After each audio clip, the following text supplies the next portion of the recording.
mga kaina, kami na ilan na dito sa labas kasi nga po ay wala po ditong power, maghapon po ata dito sa Pira Catanduanes, kaya ito nga po malaking tulong po talaga itong mini fan ni Ella mga kaina. Kasi dito naman po mga kaina hindi naman po masyadong mainit kasi gawa ng hangin. Tapos ano nga po, tulad nga po ng sinasabi ko sa inyo, marami po ditong dahon ng saging, malamig po kasi daw yun, yung dahon ng saging. Kaya ayan po mga kaina, habang kami po ay nandito ni Ella sa tambayan, ayan, ganda-ganda na suot nila at fresh na nga po yan mga kaina. Ganito lang po yung aking ginawa mga kaina, ng punitil kay Ella, kasi hindi ko po siya inano ng punitil na yung marami. Ito lang, ilan lang, 4, kasi mga kaina ayaw niya magpalagay na initan siguro mga kaina. Kaya ngayon ito, hi, ganda-ganda ng smile niyan dyan, ganda pa ng damit, bagay na bagay nga po talaga kay Ella mga kaina yung kanya suot na damit eh. Kaya ayan o, habang sa Ella naman ay nakaupo po dito, tamang pahangin, o diba? Fresh na naman po ang Ella. At ayan nga po mga kaina, kasi sa Ella po mga kaina, inuna ko po talaga ito bago na naman ako magkano sa ano ko, hindi pa nga po ako naliligo. Ngila na, basta ang Ella namin malinis na, ano?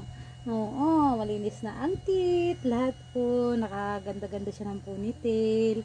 Aba naman talaga, dalagan-dalaga na nga po ito mga kaina, kasi malinis na malinis po ito sa kanyang sarili. At ito nga po mga kaina, ito kasi lagi niyang inaano sa may anong higaan. Kasi sa tanghali mga kaina, kapag nasa loob po kami, tinatanggal ko yung foam kasi mainit din po kasi mga kaina yung foam eh. Maano sa likod niya, pinapawisan po siya.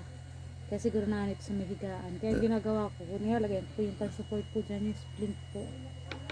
Kaya ayun. Tahimik naman talaga yan dyan.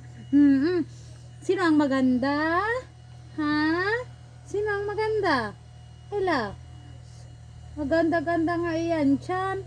Oo, lalo nga po siya mga kainang pumuputi sa kanyang kulay nga po mga kaina. Pagsuot niya nga po ay mga yellow, yung mga ano pong kulay. Ayan. Sila kasi ayan, talaga ito mga kaina, maputi ito eh, ano. Oo, hindi naman po siya mga kaina yung sobrang maputi, yung katamtaman yung kanyang ano. Tapos ayan, maganda-ganda.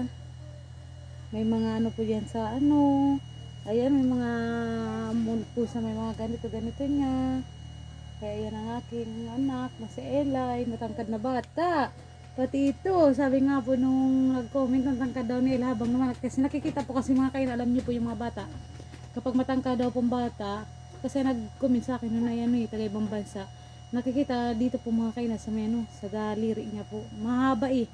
Kaya sa Ella daw po, pag naglaki daw po, ito daw po ay ano, matangkad na bata, matangkad na babae habang nalaki. Ha, manang-mana po yan dun sa kanyang ano eh, sa ama, kaama. Tangkad kasi si kaama, pero yung mga daliri ni kaama hindi naman po kahabaan. Nila, pero ang daliri nila mga mahaba, mga kaina. Ito yung kanyang mga, ito nga po sa akin maikli. Buti nga po hindi nagmana kay Kama yung mga daliri, mga kaina kasi yung daliri ni Kama maikli.